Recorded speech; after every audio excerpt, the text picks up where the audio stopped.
en route from Munich to Berlin, just outside Nuremberg.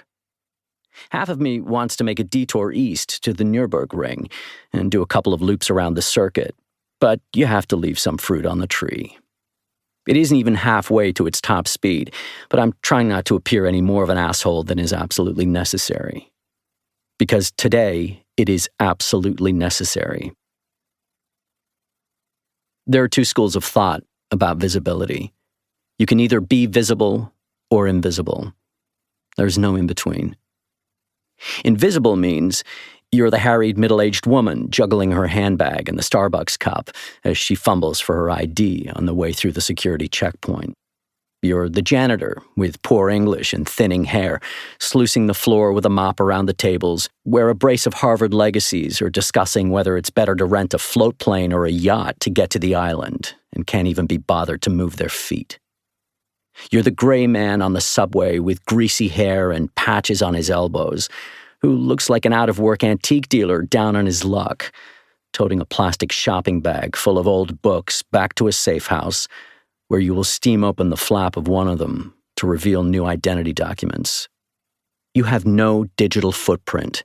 You do not use credit cards. You use burner cell phones, which you change every week or more often, or preferably not at all. Wherever possible, you communicate using physical means, from dead drops to the postal service. You remain analog in a world of ones and zeros. Security by obscurity. The problem with that? It doesn't work.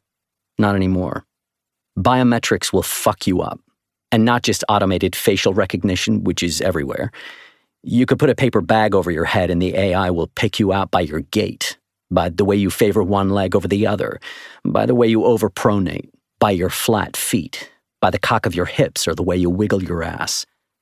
And good luck crossing an international border, unless you're carrying a passport from a country that doesn't use biometrics yet, like Russia, which will draw all the attention you need and more.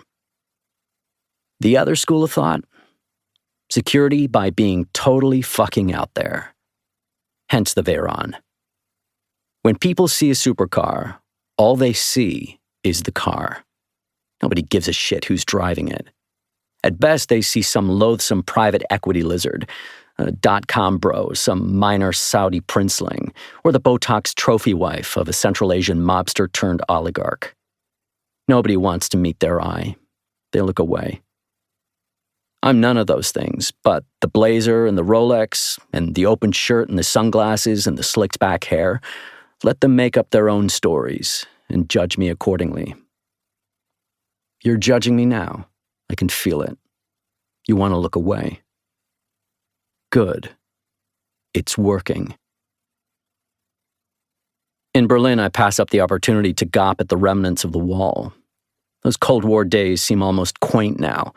Desperate people floating over the wall in balloons or splashing knee-deep in shit through sewers, or lying bleeding to death in the kill zone between the inner wall and the outer one, victims of the snipers in the East German sentry towers, harried Stasi officers hurrying out in unmarked cars to snaffle up the bodies before the bad news could leak out. The irony was that East Germany didn't stop at the outer wall. That wasn't the border. The East Germans built a buffer zone of a few yards to allow them to maintain the western side of the wall if they needed to, but which was also open to the west. The West German authorities had no jurisdiction over it, and it became a party zone, a true no-man's land, a place where no law could reach you.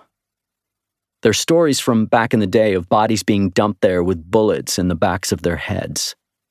The CIA would dump their victims in the French zone, the French in the British zone, and the Brits in the American zone, which tells you more about the state of Western diplomatic relations between nuclear powers at the height of the Cold War than a 4-year political science degree. I head past the tourist trap that is Checkpoint Charlie and turn down into the underground parking of one of the soaring glass and steel banking monoliths just off Potsdamer Platz. The moment he sees the Bugatti, the valet shoots out of his little cabin. He barely even clocks me, so intent is he on the car. He's 60 if he's a day, and from his expression, he just got the first natural hard-on he's had in a decade, as he slid into the gloriously